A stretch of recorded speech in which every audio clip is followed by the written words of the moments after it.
easier ways. Even if you look at our season 1 or our pilot sequences that we did for underwater, and then you compare it with our 3rd season, you already see so much progress in there. And that's because everybody was learning how to do it better. In my head, I always have a little, gosh, what we could have achieved now, because we know so much, we know each other, we know what we can do. The CGI guys, they really know how to work with us and all this stuff. But yeah, I would say for underwater things I've seen now, it's absolutely possible to do it practical, to actually shoot underwater. And all you need is top people and communication and knowledge and all that stuff, which I'm not claiming I had at the beginning, but the team did, and we got there, you know? Yeah, exactly. Yeah. And I think that's the thing with this coming in, you know, there's a steep learning curve to it. And all of that just adds on to the beautiful production at the end of it, is knowing how much work went into it. Is the water something that you kind of grew up with? Is it something that you had a fascination with when you grew up, or was it just because of this production that you kind of found that love for it? No, it was completely a love of mine. I was completely, you could say, water baby. But, you know, I didn't have access to a pool most of the year, except for in the summer. You know, not the stereotypical, but I guess sort of the common story of it was done mostly in summer holidays or stuff like that. So I loved the water.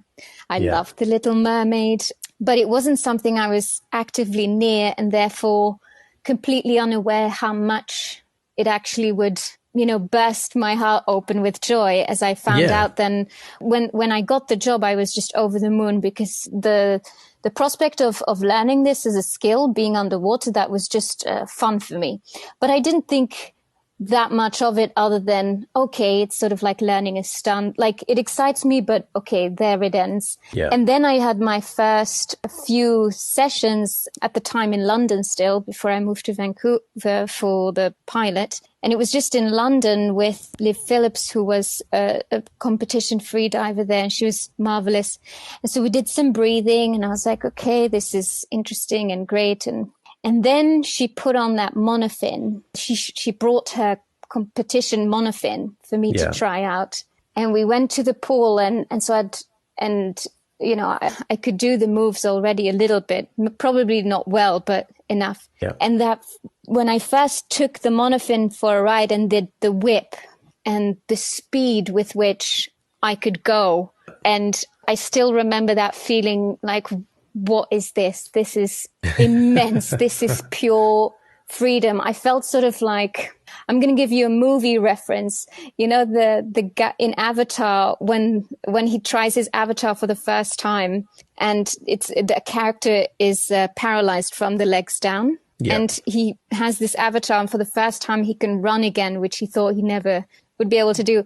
And that scene, that's kind of the equivalent of what happened to me then in that pool. I was like, you know, finally you can just move, you can just go. Because, you know, when you swim just your body in water, I think unless you're like an Olympic swimmer or you're underwater ballerina who just really knows her stuff, your body is not the best yet at really moving with water. So when I had that monofin on, I was like, my God. And I just felt like I just discovered fire. It was amazing. And then it just ignited. And then I went on this journey, and it was brilliant. I mean, that's such a beautiful analogy as well. Like, you know, that kind of having this avatar, because I know that feeling. And every time I get in the water, and especially with fins on, and you kind of give yourself that little flick, and you feel how powerful you are, and you feel the water rushing past you. It is such an amazing feeling. It's absolutely incredible. And then you take them off, and you're back to your little feet again, and you feel so helpless. You're like, I'm pathetic. I deserve to be eaten by something big. You know you're not the apex predator in this situation. Yeah, it's so confronting. Yeah. I very much have that actually today, where if I am ever in a pool without a little monofin, I just feel like such a little shrimp. Like, oh God, what am I even doing? Useless.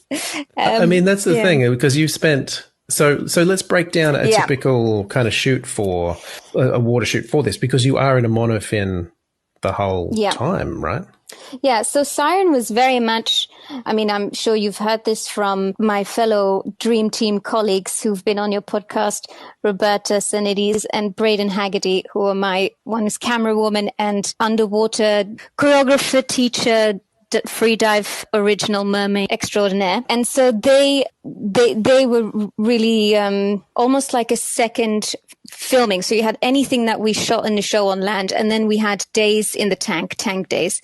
And that's where we shot the underwater part of the show, which increasingly got more and more, which with each season. But in the beginning, so it was a lot of training days, and then you had tang days, and tang days were intense, like you're in the water, I think 12, 13 hours a day, and you're completely pruned out by the, by the end waterlogged. of it. But I mean, I can't express enough joy and bliss. I was always begging the writers and the producers, please, please, please